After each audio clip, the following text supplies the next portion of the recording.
Hello my ninjas, this guide will show you how to use the Poison and Paralysis Shuriken.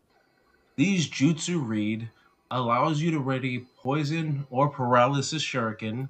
When thrown, these weapons damage enemies and cause them to become poisoned or paralyzed.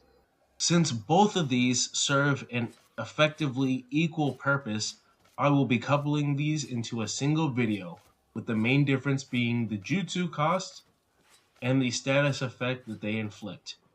These all have a fast casting animation, and while they are affected by the Shuriken shooter skill, they are affected less so, as they cast noticeably slower than and will reset after 2 casts, unlike the regular Shuriken kunai and Storm kunai's constant chain.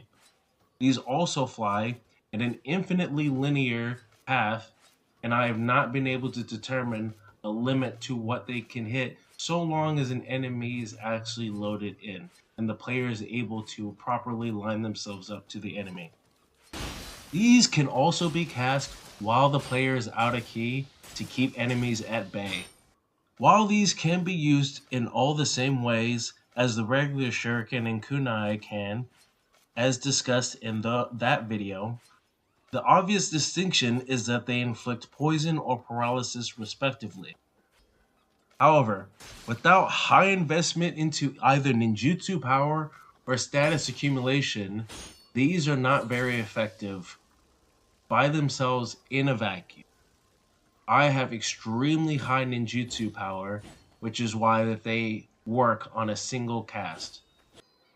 These are best paired with corresponding guardian spirits like Shirohami for poison and Itokiri for paralysis.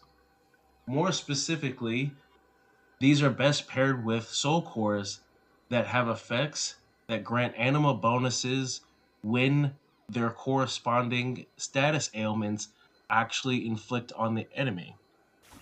These are also very well paired with moves that are attuned with the specific arcana of the Shuriken.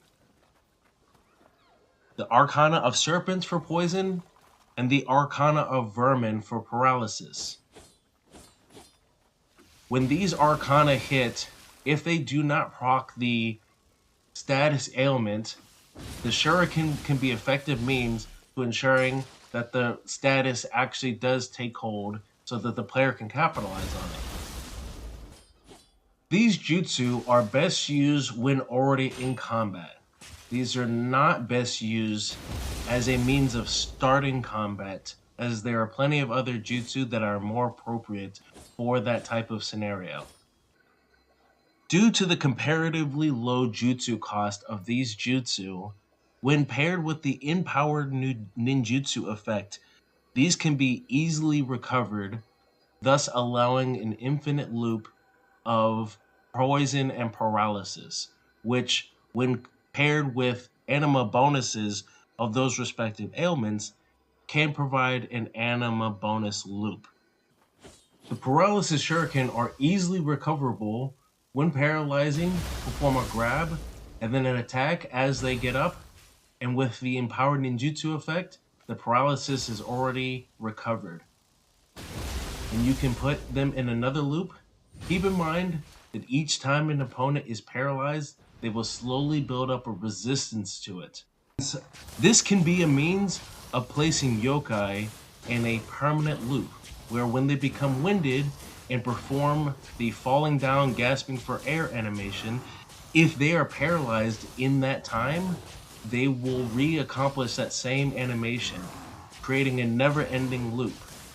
This means of throwing infinite paralysis shuriken is, of course, only accomplishable in the dojo, so you will have to supplement with arcana or imbued weapons to continue a paralysis string. However, using these will help then build your ninjutsu with the empowered effect so that you can reuse the jutsu, which are typically much stronger than your arcana.